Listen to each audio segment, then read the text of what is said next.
আজকেও যদি আপনি এমন ইসলাম ফলো করেন যে ইসলামটা সত্যিকার অর্থে কোরআন এবং সুন্নাহয় আছে, তাহলে আপনার দিকে নজরদারি বাড়ানো হবে, আপনার সেলফোন ট্যাপ করা হবে, আপনার উপর আরো বেশি গোয়েন্দা সংস্থা সক্রিয় থাকবে। কিন্তু আপনি যদি এমন ইসলাম ফলো করেন যে ইসলাম ফলো করলে আমেরিকার কোনো সমস্যা নাই, ইসরায়েলের কোনো সমস্যা নাই, ন্যাটোর কোনো সমস্যা নাই, তাহলে ইউ আর কমফোর্টেবল, আপনার কোনো সমস্যা নেই। এই হলো শেষ জামানা। যার দু চোখ খোলা সে বুঝবেন, আর এক চোখ দিয়ে দেখা ব্যক্তি এই কথা বুঝতে পারবেন না। রাসূল সাল্লাল্লাহু আলাইহি ওয়াসাল্লাম আরো বলেছেন, শেষ জামানায় বেশি বেশি হত্যাকাণ্ড হবে।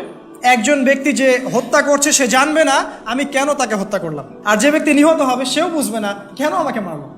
সুবহানাল্লাহি ওয়া বিহামদিহি। আজকে বিশ্বের যে কোনো জায়গায় তাকিয়ে দেখেন, প্রত্যেকটা দেশেই দেখবেন মুসলিমদের রক্ত ঝরছে।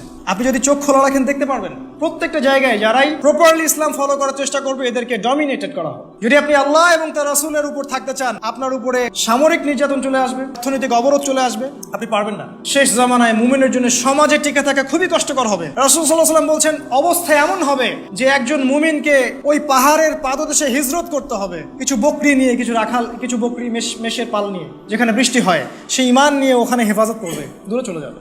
সমাজে টিকে থাকা সম্ভব হবে না। যারা টিকে থাকতে চাবে তাদেরকে সার্বিকভাবে তারা আক্রমণ করবে, টিকতে পারবেন না। তাহলে আমি কিসের পিছনে ছুটলাম?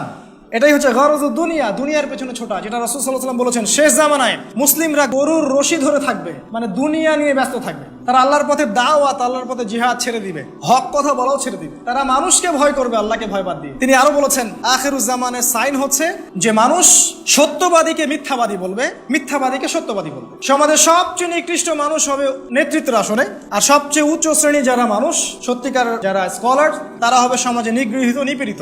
রাসূল সাল্লাল্লাহু আলাইহি ওয়াসাল্লাম বলেছেন, শেষ জামানায় মুমিনের জন্য সমাজে টিকে থাকা কষ্টকর হবে। এতটা কষ্টকর হবে যতটা হাতের মধ্যে কয়লা ধারণ করা, আগুনের জ্বলন্ত কয়লা ধারণ করা যত কষ্টকর, ঈমান নিয়ে চলা তত কষ্টকর হয়ে যাবে। নিজেকে প্রশ্ন করেন, আমরা কি এমন ইসলাম ফলো করছি যেটা হাতের মধ্যে আগুন ধরে রাখার মতো? বরং আমরা তো এমন ইসলাম ফলো করছি যেটা কসমেটিক্স ইসলাম, প্রোটেস্ট্যান্ট ইসলাম, যেখানে ডানেও ঠিক বামেও ঠিক, আমিও মাঝখানে ঠিক। এই হলো আমাদের অবস্থা। রাসূলুল্লাহ সাল্লাল্লাহু আলাইহি ওয়াসাল্লাম আরো বলেছেন, শেষ জামানায় সময় সংক্ষিপ্ত হয়ে আসবে, টাইম খুব তাড়াতাড়ি চলে যাবে, এক জুমা থেকে আরেক জুমা খুব দ্রুত চলে আসবে। তিনি বলছেন, এক বছর চলে যাবে একটা মাসের মতো, একটা মাস চলে যাবে একটা সপ্তাহের মতো, একটা সপ্তাহ চলে যাবে একটা দিনের মতো, আর একটা দিন চলে যাবে একটা ঘন্টার মতো। কিভাবে টাইম শর্ট হয়ে যাবে? যত বেশি ভূমিকম্প হবে তত বেশি টাইম শর্ট হয়ে যাবে। আর আমরা এই যে চাঁদের ক্যালেন্ডার বাদ দিয়ে পশ্চিমা ক্যালেন্ডার গ্রহণ করেছি, সময়কে আমরা কমিয়ে নিয়ে আসছি। আরো কিভাবে সময় শর্ট হবে? এই যে আজকে দিনকে রাত করা হয়েছে, রাতকে দিন করা হয়েছে। ছেলেরা ঘুমাতে যায় রাত 3টায়, ওঠে 10টা, 11টা, 12টায়, ওদের জন্য দিন হচ্ছে 6 ঘন্টা। আর আজকে থেকে আমাদের বাপদাদারা যারা ছিলেন তারা সেই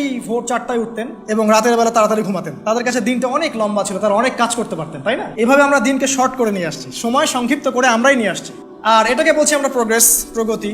তিনি বলছেন, শেষ জামানায় বেশি বেশি মহামারী দেখা দিবে, ভূমিকম্প হবে এবং ঝড় ও জলোচ্ছ্বাস হবে। আর আমরা তো এগুলোকে ভয় পাই না, কারণ আমরা এগুলোকে ডিফেন্ড করার ক্ষমতা রাখি, তাই না?